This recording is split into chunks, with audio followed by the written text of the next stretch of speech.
প্রিয় দর্শক, গুণীজন পরিচিতির নতুন একটি ভিডিওতে আপনাদের জানাই শুভেচ্ছা ও অভিনন্দন। আজকের ভিডিওতে আপনাদের জানানোর চেষ্টা করব এক সময়ে রূপালী পর্দা কাঁপানো নায়িকা সাহারার জীবন কাহিনী।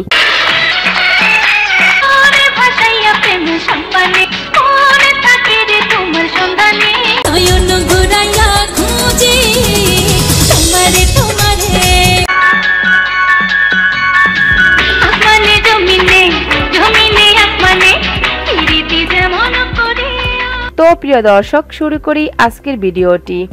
এক সময়ের রূপালী পর্দা কাঁপানো নায়িকা সাহারা। অভিনয় থেকে তিনি এখন ধরাছোঁয়ার বাইরে, তবে এখনো তাকে ভুলেনি তার ভক্তরা। বাংলা সিনেমা প্রসঙ্গে কথা উঠলে চলে আসে তার নামটাও। অনেকেই জানার ইচ্ছা পোষণ করেন এখন কোথায়, কেমন আছেন তিনি। সাহারার একটি ব্যবসা প্রতিষ্ঠান রয়েছে যা সাহারা ফ্যাশন হাউস নামে পরিচিত।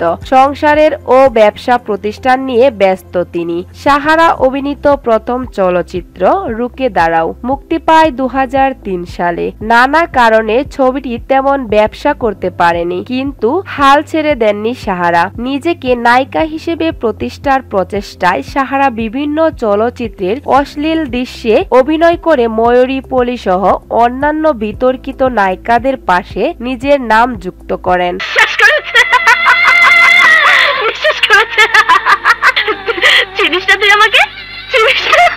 তার অভিনীত ছবির মধ্যে রয়েছে ভালোবেসে বউ আনবো, সাহেব নামে গুলাম, বলবো কথা বাসর গড়ে, জোর করে ভালোবাসা হয় না, বস নাম্বার 1। প্রিয়া আমার প্রিয়া চলচ্চিত্রের মাধ্যমে ক্যারিয়ারের সুসময় শুরু হয় তার। এই চলচ্চিত্রের নাম ভূমিকায় অভিনয় করেন এবং চলচ্চিত্রটি ব্যাপক সফলতা পায়। ঢাকা টু বোম্বে ছবির প্রযোজক ঢাকার দামরাইয়ের বাসিন্দা মাহবুবুর রহমান মনির সঙ্গে সাহারার পরিচয় এবং অতঃপর প্রেম হয় দুজনের মধ্যে, কিন্তু দুজনের পরিবারের সম্মতি না থাকায় প্রায় 3 বছর পর 2015 সালে জুলাইয়ে তাদের বিয়ে হয়। পূর্ব পরিকল্পনা অনুযায়ী সাহারা বিয়ের পর চলচ্চিত্র থেকে দূরে সরে গিয়ে স্বামী সংসার নিয়ে ব্যস্ত হয়ে পড়েন। সাহারা পড়াশোনা করেছেন SSC পর্যন্ত। চলচ্চিত্রে নায়িকা হিসেবে প্রতিষ্ঠার পেছনে সব সময় প্রেরণা দিয়ে গেছেন তার মা। তো প্রিয় দর্শক, সাহারাকে নিয়ে আজকের ভিডিওটি কেমন লাগলো